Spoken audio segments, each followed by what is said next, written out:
Одмондөр цугаас та бүхнийхээ амрыг мэдчилж байна. Археологийн нууцуд нэвтрүүлэг хүрэхэд бэлэн боллоо. За өнөөдөр манай тогш маань Мексик дэх авраг пирамидыг хэн барьсан бэ? Буюу одоо нар сарны пирамидын тухай ярьж өгнө.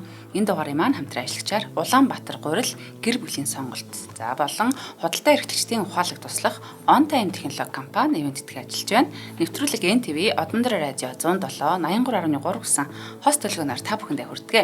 Ингээд студид Америк сургуулийн түүхийн багш Марат хаан хөтлөгч Оронж мөг хоёр нэвтрүүлгээ эхлүүлье. Өдрийн мэнд төргий. За өдрийн мэнд төргий. За өнөөдөр археологийн нууцуд дугаарын маань 12 дахь дугаар. За тэгээд энэ дугаар дээрээ бол яг ер нь өнгөрсөн 12 дугаар маань бүгдээрээ те шандас хурд хүч сорьсон одоо иймэрхүү дугаарууд байлаа. Тэгээд та бүхэн таалагдж байгаа гэдэгт нэг итгэлтэй байна. Өнөөдрийн дугаар бол Мексик дэх аврах пирамидыг хэн барьсан бэ? Нар сарны пирамид гэдэг дугаар байгаа. За тэгэхээр урна ийм байна. Шоколад, авокадо, төмс зэрэг нэг хаанаас гаралтай вэ?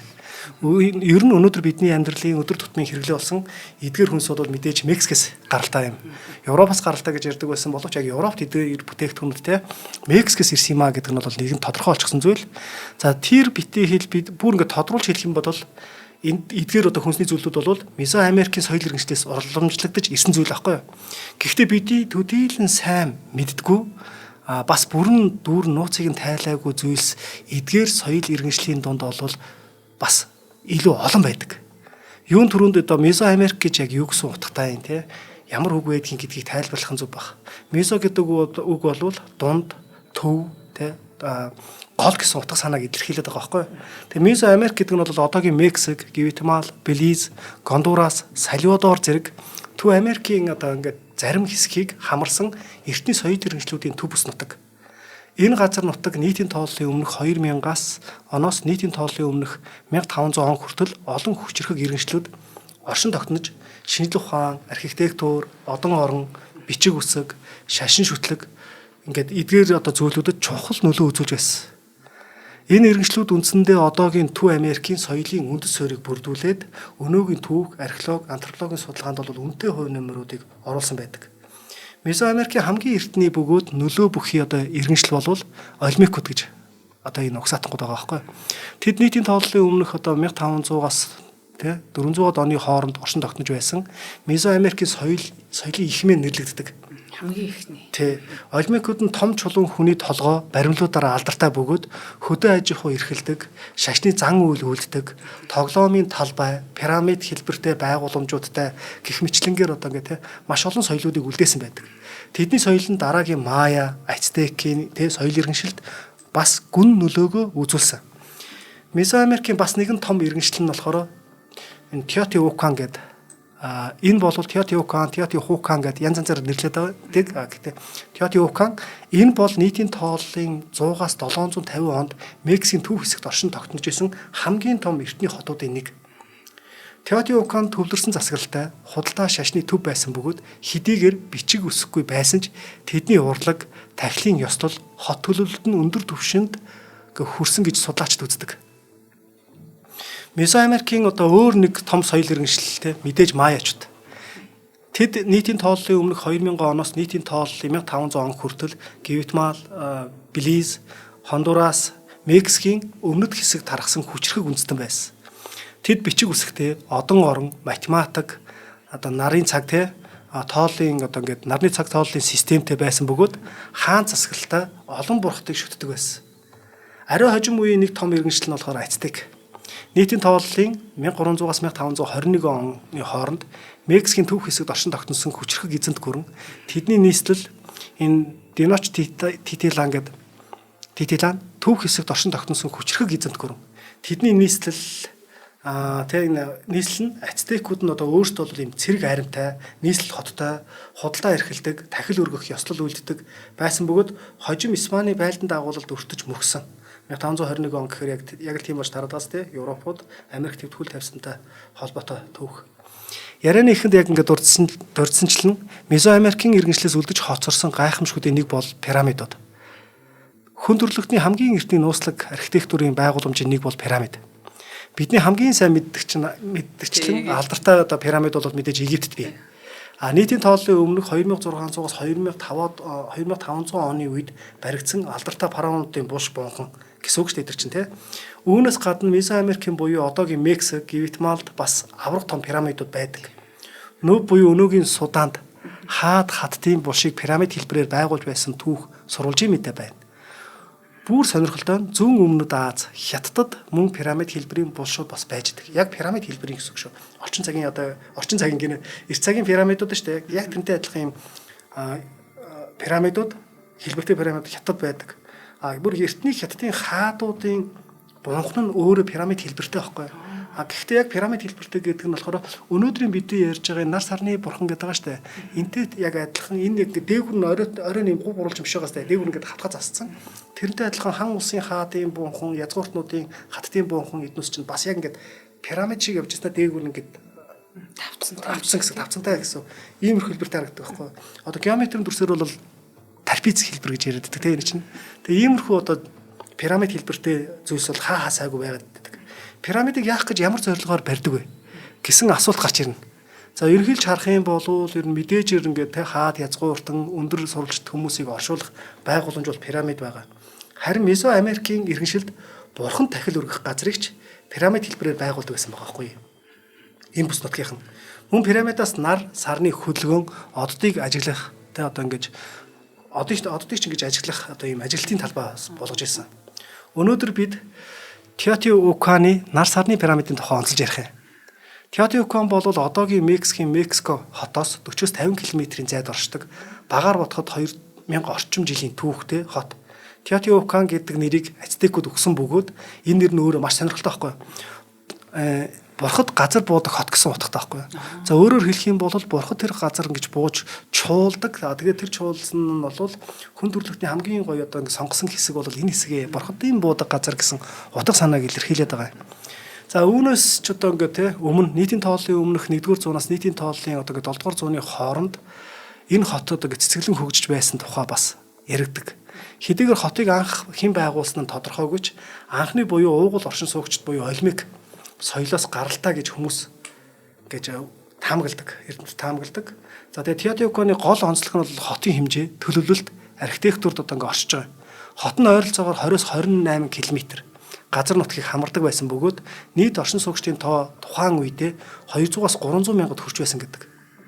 Хотын төвд нарны пирамид, сарны пирамид, мөн одоо ингээд католикийн сүм гээд зэрэг ингээ гол барилга байгууламжууд барилж байгаа байхгүй. Эдгээр нь хотыг шашны, нийгмийн, эдийн засгийн төв болгож байсан. Хотыг төлөвлөхдөө гол төлөв замыг зүүн хойд чиглэлд тэлж талбай, сүм, орон сууц, зах худалдааны хэсгүүдийг тусдаа зохион байгуулсныг археологчид хожим нээсэн байдаг. За урнаа энэ хотын талаар хэлэх зүйл байна уу? Ер нь яг ямар хөө санагдсан бэ? Бэлдэж хахад нэг бас бэлдээдсэн шүү дээ. Хоёлаа. Тэ ер нь бол одоо тий бурхтын чуулдаг газар гэж хэлж байна. Тэ өмнө бас хоёлаа бас нэгэн Мексикийн пирамидын тухай ярьж байсан. Майя соёлын тухай дээрх нь хатгаа тий Акаплекс гэдэг нөгөө Мел Гибсний кинон дээр гардагчлан. За энэ дээр бол одоо өмнөхтэй харьцуулах юм бол илүү тий ийм нэг гэгээлэг ийм дүр төрхтэй. За өмнөх маань бол ингээд дандаа алж байгаа юм уу те нэг ийм шатааж байгаа ч юм уу тийм дүрстэй байсан бол энэний хувьд ийм байс. Иймэрхүү одоо те мэдрэмж бол төрсөн орчныг нь харахад тэгээ сая багшийн хэлсэнчлэн 200-аас 300 мянган хүн гэдэг бол одоо маш их те тухайн цаг үеийн гэж бодоход энэ маш их хүн ам хөлхөлдөж байсан ийм газар юм байна. Өнөөдрийн манай одоо те томоохон аймаг чи хэдэн үнэтэй билээ гэж бас бодож суулаа. Газар нутгийн хувьд бас те 28 км гэсэн баха. Тэгэхээр бас 22-ын товчоноос цаашаа юм байна да. Тэгээ те одоо гэх мэт юм таныг одоо ярьж байгаа бүх зүйлийн төсөөлөн харан суугаа шүү. За хоёлаа нэвтрүүлгийн хамтран ажиллагчаа танилцуулаад өргөжлүүлээ. Тэгэхээр on time гэдэг одоо манай монголчуудын хоёр дэлгүүр тутмын нэг нь ашиглаж идэг одоо ийм зүйлийн тухай ярих чинь худалдаа эрхлэгчдийн ухаалаг туслах on time технологи гэдгийг бол үнэхээр одоо технологийн инновацийг үзүүлж чадж байгаагаар ингэж бас монопол болж чадаад байна л та даваа тал нь. За on time хүнсний дэлгүүр худалдаа эрхлэгч зориулсан кассийн програм, кассийн тоног төхөөрөмж, мөн М банктай хамтран шимтгэл багтай банкны карт уншигч, эргэлтийн хөрөнгөний зах зээлийг онлайнаар олгох энэ үйлчлэгийг үзүүлдэг. Тэгэхээр эргэлтийн хөрөнгөө онлайнаар байгаа газраасаа шууд авах ийм боломжтой юм байна. Тэгэхээр on time-ийн гол онцлог бол хэрэглэгчдийнхаа өдөр тутмын үйл ажиллагааг нарийн судлаад тэдний хэрэгцээнд яг бүрэн нийцсэн юм бүтээгдэхүүн үйлчилгээ санал болгодгоороо бусдаас ялгардаг. Тэгээ манай эрхчид дэлгүүрээс эднийхээ хэрэгэлдэг л те. Тэгээд нөгөө нэг янз бүрийн гомдлоод авах юм байхгүй те. Төргөн шуурхай те. Одоо яг л нөгөө үйлчлэгээ ингэж хурдан явж идэг. Тэгээ on time програмыг Монгол орон даяар 6 бол 8 нэрийн хүнсний дэлгүүрүүдийн 50% нь буюу 2 дэлгүүр тутмын нэг нь ашигладаг. За одоо бар хамгийн гоё юм ярих гэж байна. On time-ыг сүүлийн 6 сарда хэрэглэгч нь болсон бол 100 хүртэлх сая төгрөгийн зээлийг ямар ч материал бүрдүүлэхгүйгээр эдний дээр чи өөрсдөө нөгөө тэр програм дээр нь бүх мэдээлэл нь орчиж байгаа учраас шүү дээ. Банкнд очихгүйгээр байгаа газараасаа M-бизнес аппликейшнээр авах боломжтой. Мөн одоо энэ аппликейшнаар шимтгэл багтай банкны карт уншигчаа одоо шууд захиалаад дэлгүүр дээр хүлээгээд авах боломжтой. Тэгээ хараахан on time кассинг програм хэрэглэж болж амжаагүй бол энэ on time гэсэн одоо Facebook хуудсан дээр чат бичгээд мэдээллүүдээ бүгдийг нь явуулцдаг. За байршил нь бол Central Tower дээр байдаг те. Одоо 708 тоот гэсэн байна. Холбогдох хуцсны дугаар нь 77 77 34 44 гэсэн хуцаар та бүхэн холбогдож болно. Тэгээд одоо дэлгүүрийн энэ кассын үйлчилгээ гэдэг бол те одоо хамгийн л одоо дэлхийн улс орнуудтай зэрэгцсэн үйлчилгээг ингэж авч яах гэдэг бол бас таатай байдаг. Да ялангуяа эрхлэгчдийн хувьд бол тийм байдаг. Бэлгүүдээ тий. За тэгээд танаа хамт олонд нэвтрүүлгийн маань ивент гэж хамтарч ажиллаж байгаад маш их баярлалаа. Амжилт хүсье. За маш их баярлалаа. За түрүүний хэлсэн агуу гоё гэгээлгэр хаалсан урнаад бас баярлалаа. Тэгээд ер нь бол Тетя Окан нь бол эртний Месо Америкийн шашны төв байсны хувьд тий олон янзын олон төрлийн дахилгын зан үйл үлддэг. За тэгээ ингээд ойлгож аялаа тий.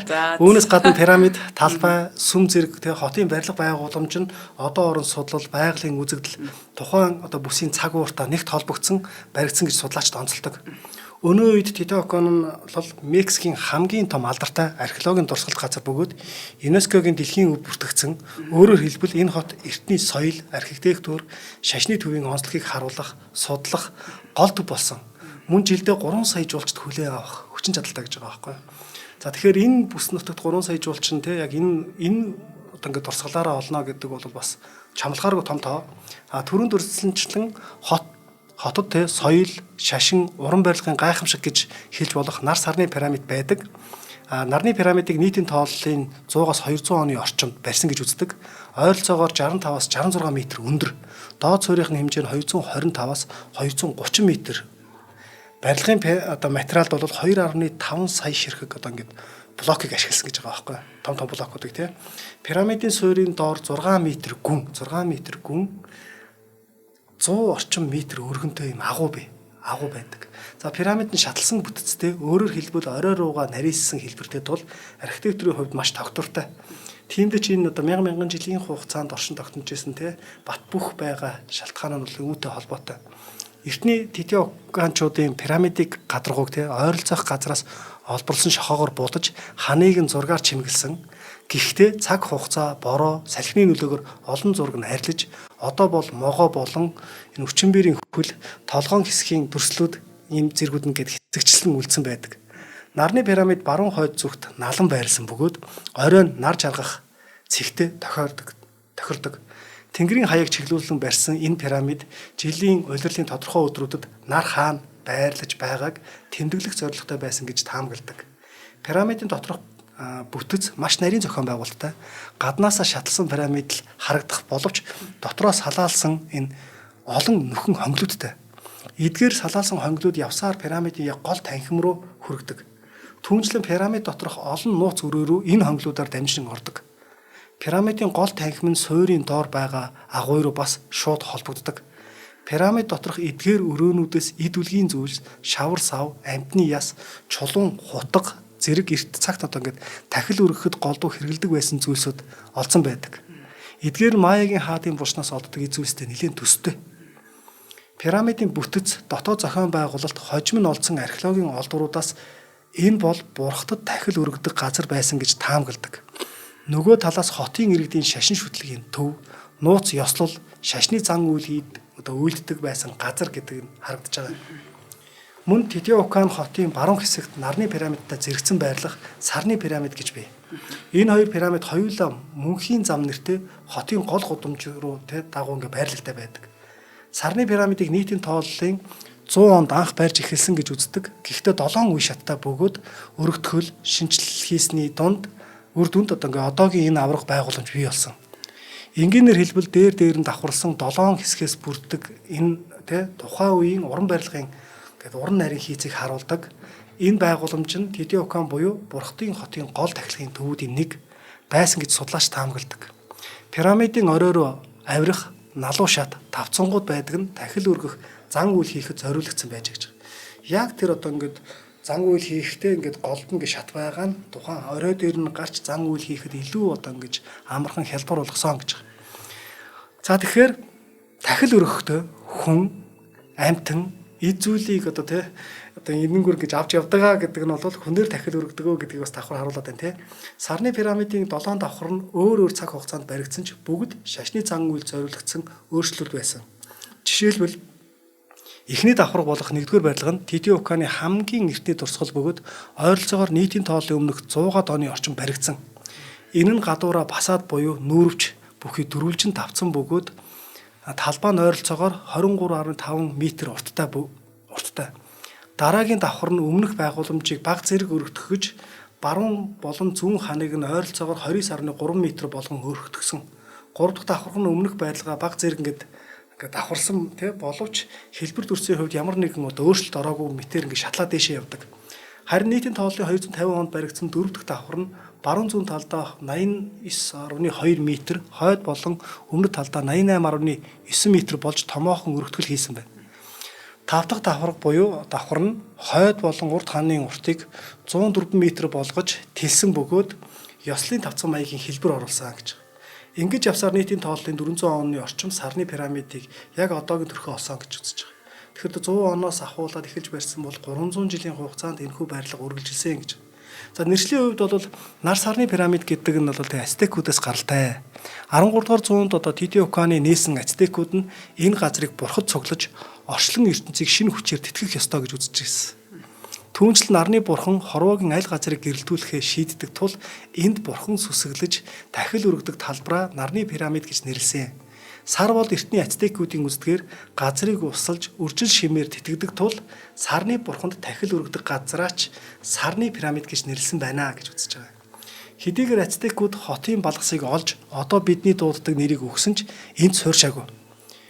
За өөрсдийнхөө хотыг ингээ байгуулсан. Гэхдээ Титиокааны пирамид сүм хийдийг гүнээ хөндлөж шашны зан үйл домог зүйлийнхээ гол төв болгон ашигладаг байсан. Титиокааны Укаан руу явж мөргөл үлдэж тэндээсээ олсон эд үлгийн зүйлсийг тахилгадаа ашигладаг. Ацтек лам нар Титиокааны Сарны болон нарны пирамидыг тэнгэрийн биетүүдтэй холбон тайлбарлаж тэнд бурхны ирч хүч оншдог гэж үздэг байсан гэж. Ерөөсө тахил өргөх энэ ёслол соёл иргэншлүүдийн шашны зан үйлд чухал үр гүйцэтгэж байсан байгаа байхгүй. Тахил өргөх нь бурхтад болон байгалийн хүчинд хүндэтгэл үзүүлэх тэднээс тусламжийг хүсэх орчлонгийн тэнцвэрийг хадгалах зорилготой зан үйл гэж үзэж болно. Мезоамерикийн болон бусад эртний соёлд хүнээр тахил өргөдөг байсан нь түүхийн баримтуудаас харагддаг. Тухайлбал ацтекууд, маячууд, Титиокаанчуудын дунд хүнээр тахил өргөдөг уламжлал түгээмэл.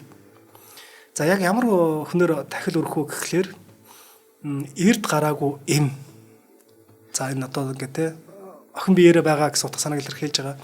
Цэрэг дайчид, дайнд олдогдсон хүмүүс болон өөрөө тахил болох хүсэлтэй хүмүүс. Заримдаа хүүхдүүдээр тахил өргөж байгалийн сүр хүчийг зөөлөх, ган гачиг эднүсэндээ тойрох, бороо хур ороход нөлөөлнө гэж үздэг байсан. Түүнээс гадна Овг аймгийн ив нэгдлийг баттгах, төрийн эрх мэдлийг бэхжүүлэх зорилгоор ч тахил өргөдөг байсан. Тухайн үеийн тахил өргөх гэдэг зан үйл нь бол орчин цагийн шинжлэх ухаанаар бол ягаад ч тайлбарлах боломжгүй ийм зүйл. Нөгөө юу бурхны ариун газар вэ л гэж одоогийн үдээр бол тэгж л харагдаж байна. Тэгээ за одоо хадаач тийм санаа алдаадсан За тэгэхээр хин яг энэ аврах пирамидыг байгуулсан бэ Энэ асуултанд хариулахын тулд бид бол Титиокаанчуудын түүх рүү буцах хэрэгтэй болчихж байгаа. Энэ хотод нийтийн тооллын өмнө 1000 онд бол Олимпикуудын өвөг дээдэс анх суурьшсан гэж үздэг. Хожим нийтийн тооллын 2 дугаар зуунд бол Типаскаско гэдэг Кокикулко гэдэг хот галтуулын дэлбэрэлтэнд өртөж иргэд нь Титиокаанд нүүж ирж суурьшсан байгаа байхгүй. Ингээд Титиокааны хүн ам эдийн засгийн хувьд Мезоамерикийн хамгийн том хот болж 125,000-аас дээш хүн амтай болсон байгаа юм. За хотын хамгийн оргил үеийг нийтийн тооллын 250 оноос 600 он гэж үздэг бөгөөд соёл, шашин, эдийн засаг, худалдаа томоохон одоо ингээд төв болж исэн.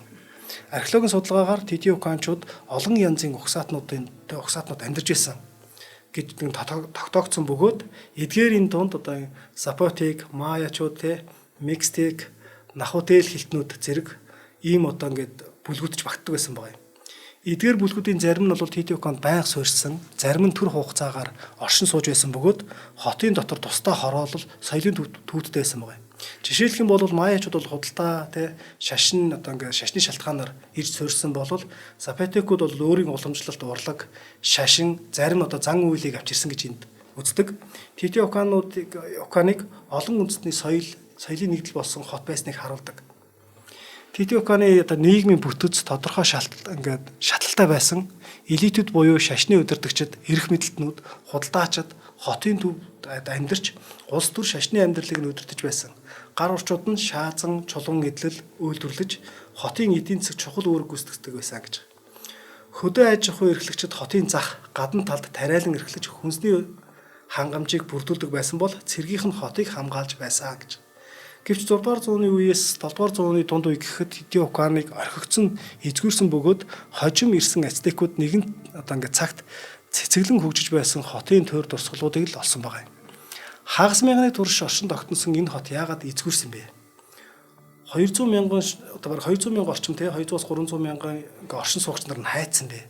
Энэ асуулт бол Титиоканы тайлагдаагүй нууцуудын нэг байгаа юм. Энэ хот эзгүүрч орхигдсон шалтгааныг эрдэмтэд янз бүрээр тайлбарладаг.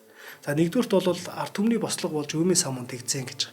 За энийг одоо яагаад ингэж үздэг вэ гэхлээр одоо эдгээр хотыг судалсан судлаачид маань бол энд бол дайн болсон гэдэг ч юм ингээд хотыг ингээд шатаасан байна. Гэхдээ шатаахтаа болвол зөвхөн тэнд одоо ингээд хотын хамгийн гоё хэсгүүдийг шатаасан байна. Энэ бол одоо яг нийгмийн хамгийн дээд цэг рүүгээ хаацсан ард түмний хөдөлгөөн байсан байх магадaltaй гэж үзэж байгаа байхгүй юу? Тэрнээс биш энэ хот бол гаднаас одоо ямар нэгэн дайн байлдаанд одоо ингээд орсон ямар нэгэн шинж тэмдэг алгаа ингээд шатаагдсан уул мөрөд бол зөвхөн тэр нөө элитүүд амьдардаг байсан хэсгийг шатаасан байна гэдэг санаа гарч байгаа. Хоёрдугаар болохоор гадны төрөмгийлэгчд халдсан гэж үзэж байгаа. Гэхдээ энэ гадны төрөмгийлэгч гэдэг дээр бол одоо сүүлийн археологийн судалгаан дээр бол саяных бол ямарч боломжгүй гэдэг зүйлийг хэлчихэж байгаа сте тий. Тэгэхээр энэ бол бас арай өөр гэдэг санааг хэлээд байгаа байхгүй. За 3 дахь нь бол хамгийн одоо ингээд байх магадлал өндөртэй юм. Энэ бол орчин цагийн одоо ингээд орчин цагийн уур амьсгалын нөлөөлөл. За энэ юу гэсэн үг вэ гэхлээр яг тухайн бүс нутагт бол тэг ган гачиг болж хур одоо тундас багасаад хөрс одоо ингээд эвдэрснээр хот аяараа өлсгөлөнд нэрвдэх аюул нүүрлсэн. Тийм ч учраас одоо ингээд энэ хотыг орхиж нөхөөсөөр аргагүй болж байгаамаа гэж хэлж байгаа. За тэгээд хотыг одоо ингээд нүүхтэй ямар арга хэмжээ хэрэгэлсэн бэ гэхлээр эхлээд маш ингээд амьдрал нь нэлээд боломж муутай эсвэл хөөхтүүд хөгшчүүл те эдгээр хүмүүс эхэлж явсан бөгөөд дараа нь бол одоо арай гайгүй баян гэдэг ч юм уу эсвэл амьдралын бололцоотой хүмүүс нь нүүсэн байх магадлалтай гэдэг санаа хэлээд байгаа байхгүй. Энэ нь нэг өрсөлдөглөнд одоо хин хамгийн төрөлжд нэрвэгдсэн эдгээр нь нүүсэн бөгөөд араас уун цуу нүүсэн гэж хэлдэг байгаа. Яагаад вэ гэхээр энэ хот хэдийгээр хөнгүү болж байгаа ч гэсэн 10-аас 20 жилийн хугацаанд ямар нэгэн засвар те ингээд үлдэж байсан эцгүүрсэн хэсгийг одоо ингээд засч байсан янзлж байсан хэсгүүд ингээд гарч ирээд байгаа байхгүй. За ингээд яг одоо тэрийг одоо ингээд илтгэж байгаа шавар сав суулга гоёл чимэглэл те ингээд олцсон байдаг гэж. За археологчдын таамаглаж байгаа нэг шалтгаан нь хотыг тахал нэрвсэн байх одоо ингээд тун магадлал өндөртэй гэж байгаа байхгүй.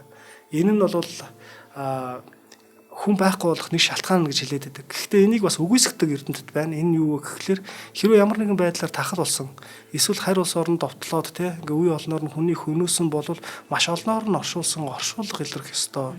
Гэтэл үүнийг одоо ингээ те судлаад ингээ 100 гаруй жил болж байна. Яг археологийн шинжлэх ухааны тулд ингээ судлаад 100 гаруй жил болж байхад одоо хүртэл ийм үе олноор нь оршуулга олдохгүй байгаа шалтгаан нь энд ямар нэгэн тахал буюу гадны одоо дайн тулаан болоогүй гэдэг санаа хэлээд байгаа байхгүй. За ямар тач энэ барилга пирамидуудыг хэн босгосон нь одоо тодорхойгүй хэвээрэл үлдэж байгаа гэсэн үг. За умардаас Мексикийн хөндийг зорин ирсэн ацтекууд хотын тойр тухайн үедээ ногоон хөвдөр бүрхэгдсэн байгууламж пирамидууд өгсөн тул энэ газар өмнө хэн амьдарч байсан тухай тэд ер нь бол сайн мдээгүй гэж. За За ямар тач Титиокааны пирамидуудыг 17 дугаар зуунд бүрэн нээн илрүүлсэн бөгөөд анхны археологийн малтахыг тухайн үед хийсэн. Гэхдээ томоохон бүрэн хэмжээний судалгаанууд зөвхөн 20 дугаар зуунд л эхэлсэн байдаг. За хожим нарны пирамидыг анхны дүр төрхийг сэргээх судалгаа эхэлсэн. Бүтээн байгуулсан нь ч гэдэг ийм сонирхолтой түүхтэй байгаа. За 1906 онд нарны пирамид дээр өргөн хүрээний судалгааг одоо Липото Патрис тухайн үеийн ерөнхийлөгч Порфиро Диасын даалгавраар хийсэн байдаг. Яагаад вэ гэхээр 1910 онд Мексикийн тусгаар тогтнолын 100 жилийн ойг тэмдэглэхдээ бэлдсэн ерөнхийлөгч Колумбус өмнөх үеийн Мексикийн түүх, соёл бол гайхалтай өвдөө байсныг гэрчлэхийг зорж энэ ажлыг эхлүүлсэн гэж байгаа байхгүй. За тэгээд ингэж эхэлсэн анхны шатны судалгаа аажмаар өргөжсөөр хагаад 1971 онд нарны пирамид дээр археологийн малтлах судалгааг хийж хүний гараар бүтсэн нөхөн хонгилуудыг нээсэн байна. Ингээд зогссонгүй нөхөн хонгил нууц өрөөнүүдэд чамгүй удаан хугацаанд судалгаа хийсэн. Гэхдээ энэ хадгалагдсан эд зүйлсийг он удаан жил тонон дээрэмсэн тул яг ямар зорилгоор эдгээр өрөөнүүдийг ашигладаг байсан тухай одоо бас ярихад бас арай л илүү эрт байгаа байхгүй.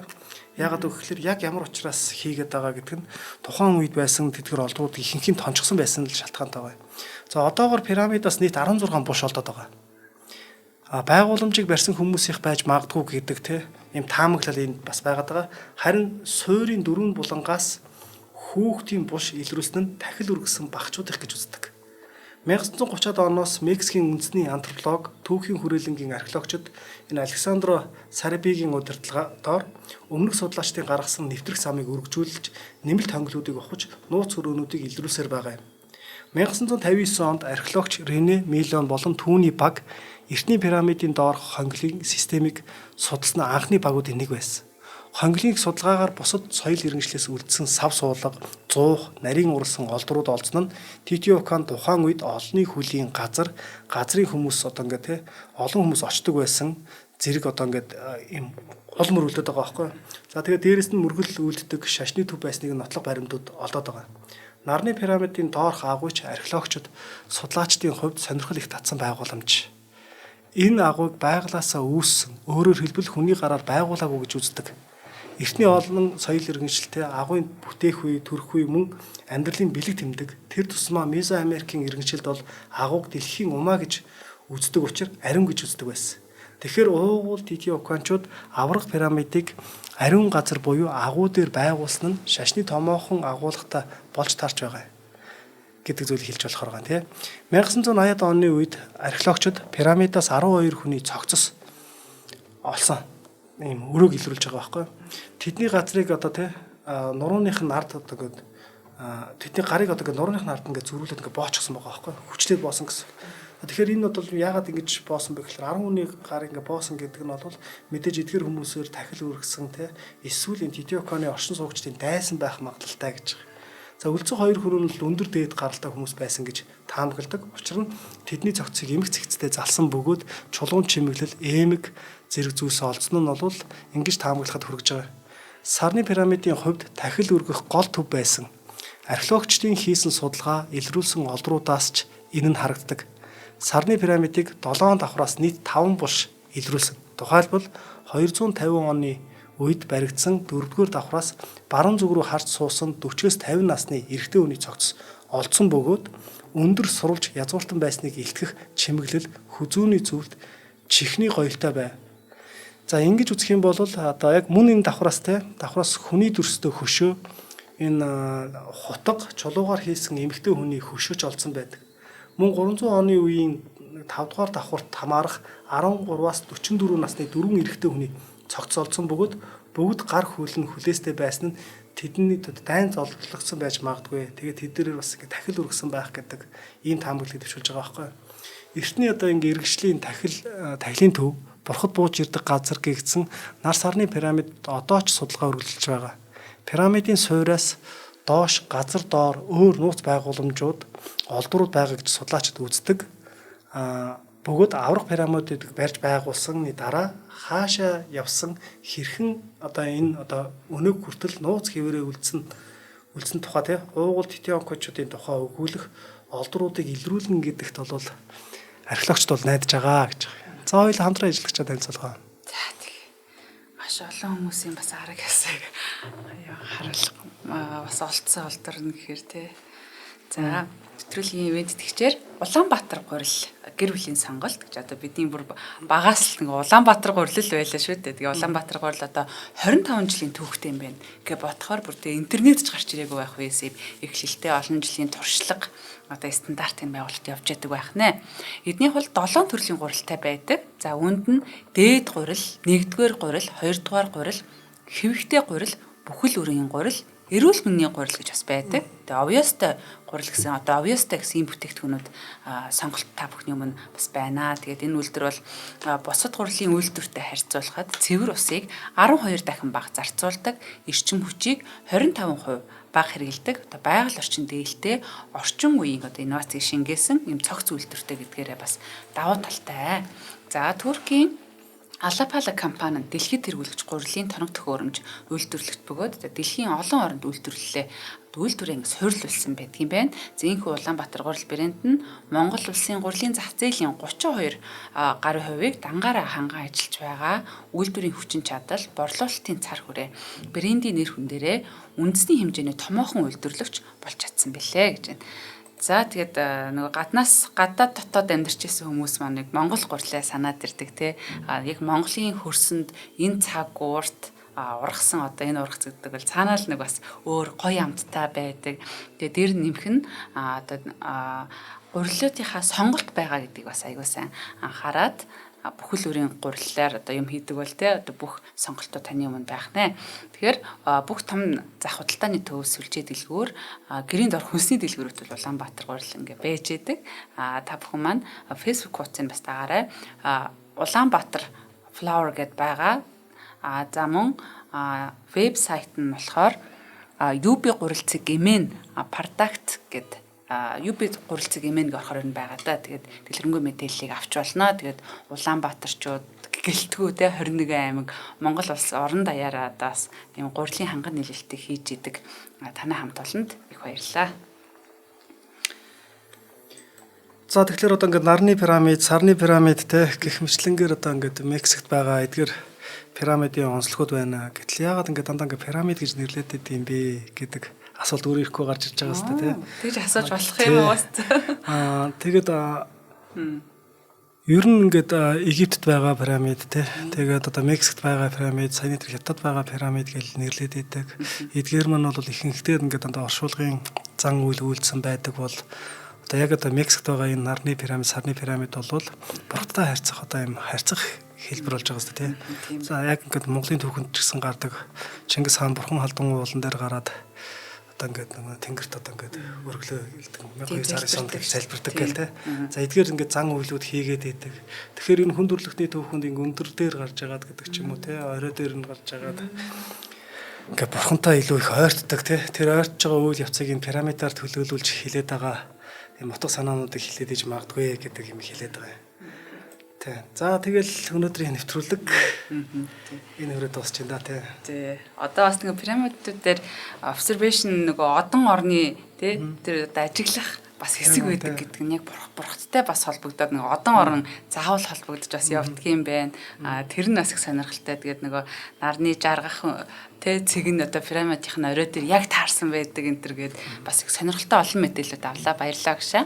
За баярлалаа. Бас юу штэ. Яг нөгөө манай хасааднаас бас яг энэ одон орны талаар нь тэ арай өөрөөр тайлбарлах байх. Нөгөө пирамидуудыг чинь энэ хүн ингээд нөгөө гараараа хийх боломжгүй гэж ингээд ярьдаг шүү дээ. Энийг бол өөр аврах том хүмүүс хийсэн, эсвэл харь гаргийнхан хийсэн гэж яриад байдаг. Тэгээ манай одон орны талаас хасаа бэлгүүний тус манаас арай өөрөөр гой сонирхолтойгоор тайлбарлаж магадгүй. Гэхдээ миний хувьд бол эдгээр пирамидуудыг яалчгүй соёл иргэншлээ тухайн үеийн эртний соёл иргэншил барьсан. Гэхдээ яг яаж барьсан бэ гэдэг нь бол мэдээж олон цаг хугацаа шаардж байгаа. Саяны нар сарны пирамидуудыг л ингээл харж байхад нийтдээ ингээл дор хаяж 300 жил үргэлжилсэн тий. Маш олон хүний амьдрал, маш олон хаадуудын амьдралын дараа ингэж бүтэн бий болж штэ. Сэтгэлээ хандлаад энэ чинь ингээд юм хийгээд идэг. Тэгээ хийснийхаа дараа одоо боллоо гэж дахиад дараагийнх нь үе шатна дахиад дээш нь ингээ ахиулж идэг тий. Ийм зүйл байгаад идэг. За баярлалаа агшаа. За нэвтрүүлгийн хамтран аялагчаар Улаанбаатар гурил гэр бүлийн сонголт. За худалдаа эрхлэгчдийн ухаалаг туслах On Time технологи компани нэмэгддэг ажиллаа. Нэвтрүүлэг NTV Одондрын радио 107 83.3 гэсэн хост толгойноор та бүхэндээ хүрлээ. Тэгээ хамтаа байсан үзэг сонсогч та бүхэндээ их баярлалаа. Тэгээ Марат гүчтэйгээ дараагийнхаа дугаараар уулзъя. Баярлалаа. За баярлалаа. Нэвтрүүлгийг хүлээн авсан Нарны аймгийн монголчуудтай баярлалаа. Од мөндөр сувг нь энэ мэдчлэн таны мэдхүйн мянган нэвтрүүлгийг 2026 оны 7 сарын 1 хүртэл та бүхэндээ хүргэх юм. Их хэлээрээ шинжлэх ухаан танин мэдхүйг түгээхийн үлсэд нэгтгэх хүсвэл та бидэнд хандив өгөх боломжтой. Жилдээ ганцхан удаа 100,000 төгрөгөөр биднийг дэмжснээр шинжлэх ухаан танин мэдхүйг түгээх энэ үйл хэрэг амжилттай үргэлжлэх юм. Од мөндөр нэр дээрх Худалдаа агшлын банкны дансгаа 4191 Тэг 4518. Та 100,000 төгрөгөөр шилжүүлэхдээ гүйлгээний утга дээр нь өөрийн нэр болон утасны дугаараа заавал бичээрэй. 100,000 төгрөг хандалснаар Од мөндөр сувгийн алтан гишүүн болох юм а. Шинжлэх ухаан танин мэдхгүй Монголд ялах болтугай.